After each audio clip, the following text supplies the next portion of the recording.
Gavin Newsom, 107, is in South Carolina today, long way from South Sacramento to South Carolina.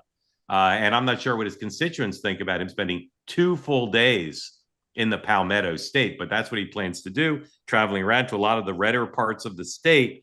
I continue to believe he won't run in the end, but man, 2 days in South Carolina, probably if you were a betting person, if you were to pick one state that was likely to be in the first 4, South Carolina would be the most likely, I think, now of the other early states.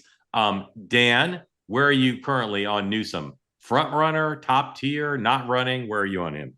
Top tier. We can debate whether it was good general election politics, what he did around the immigration stuff in Los Angeles, but it has catapulted him now into that top tier because Democrats feel like he stood up and he fought back. Again, we can debate, the substance of that. I think, one, it is interesting that more and more people are going to South Carolina. I don't know if Matthew Bartlett's on here. They are not going to New Hampshire. So some have, a few have. Well, they have, less. But less. I think the two things that I'm keeping an eye on, one, what does Gavin say? Because prior to Los Angeles, on his podcast, he was making overtures on cultural issues and on immigration with that bill in California to actually go back in the opposite direction. So what does he say when he's traveling around the state? The second, Mark, you sent around earlier, I think it was a couple weeks ago, a poll about Black voters. Newsom was fairly high, around 10. Other than Wes Moore and Cory Booker, I don't know where the Black community in South Carolina goes. He's smart to be going into the rural areas and talking to them. So he's a serious contender. And, be curious how he does. Sean, where are you on Newsom 28?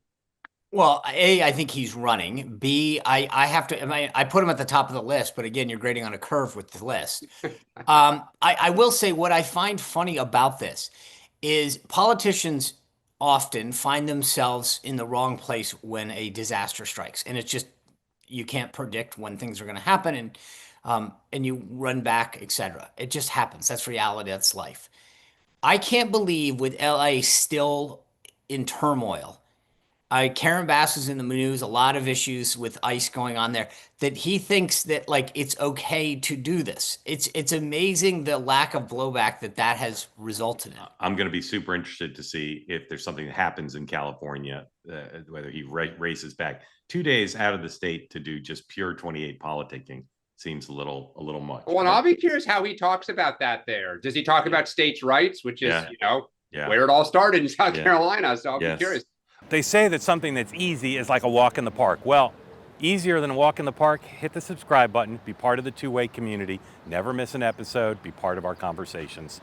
Thank you for your service to America.